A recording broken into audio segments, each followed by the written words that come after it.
Now in sixth question, we need to find out the smallest whole number by which it should be multiplied. The given number should be multiplied so as to get a perfect square. And in the second part, we need to find out the square root of the square number so obtained.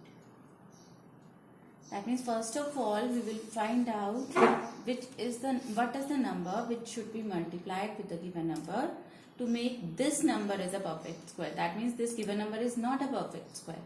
Let us firstly find out the prime factors of the given number. 252, that you will start with 2 because the number is even. It is 126, then you will divide it with 2, that gives you 63. Then again you will divide with 3 because now the number is not divisible by 2. You will divide it with 3, that gives you 21. Again with 3, 7. Now you will divide with 7, that gives you 1. Now make pairs. 2 is appearing in pairs, 2 is appearing in pairs. The only single number is 7 which is not appearing in pairs. So we will write 7 is a number which is not appearing in pairs. Therefore, to make it a perfect square, we need one more 7 over here.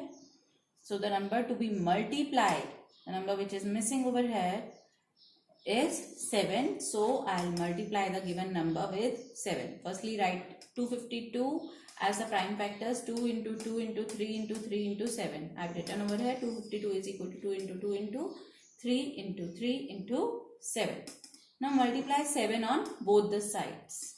We can't multiply it on one side as there is equality sign. To maintain the balance, to keep the balance, I will multiply it in both the sides. In left hand side I will multiply it with 252. On right hand side I will multiply it with the prime factors. Now you can see on the right hand side I have got all the numbers appearing in pairs. And on the left hand side I will multiply it with 252, that gives me 1764. 1764. Let's take the square root on both the sides. Now I am taking the square root. Square root of 1764 is equal to square root of the prime factors, because they had asked you to find out the square root of the square number so obtained. This is the second part of the same question. In first part they had asked which number is to be multiplied. 7 is to be multiplied. My first part of this question is completed over here. Now I am doing the second part. In second part they had asked me to find out the square root of the square number obtained. So I have multiplied with 7. Now take the square root.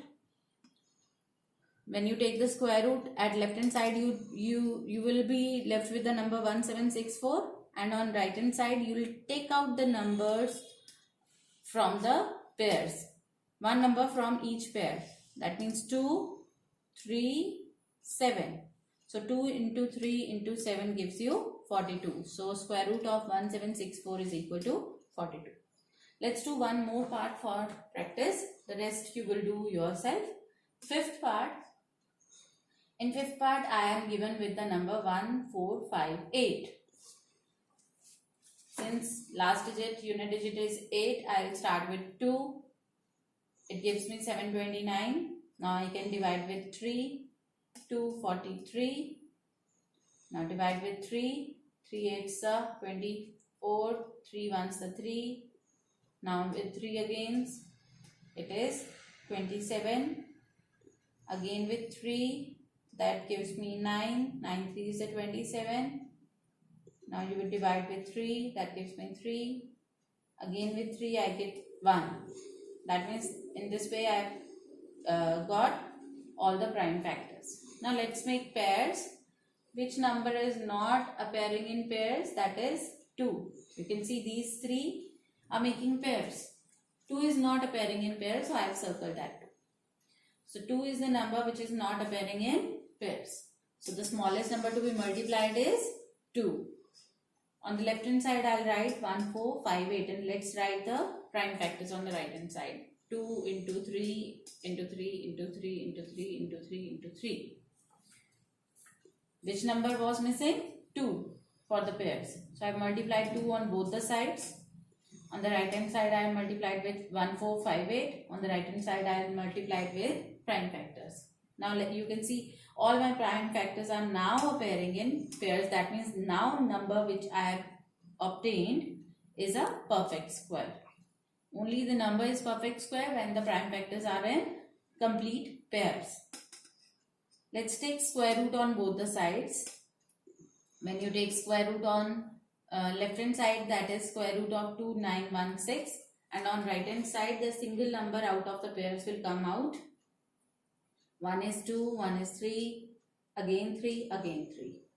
Now let's multiply the number. You get 54 after multiplication of the number. That means square root of 2916 is equal to 54. The rest part you will do of your own, and if there will be any problem, tomorrow is the online session, live class, you will tell me in that.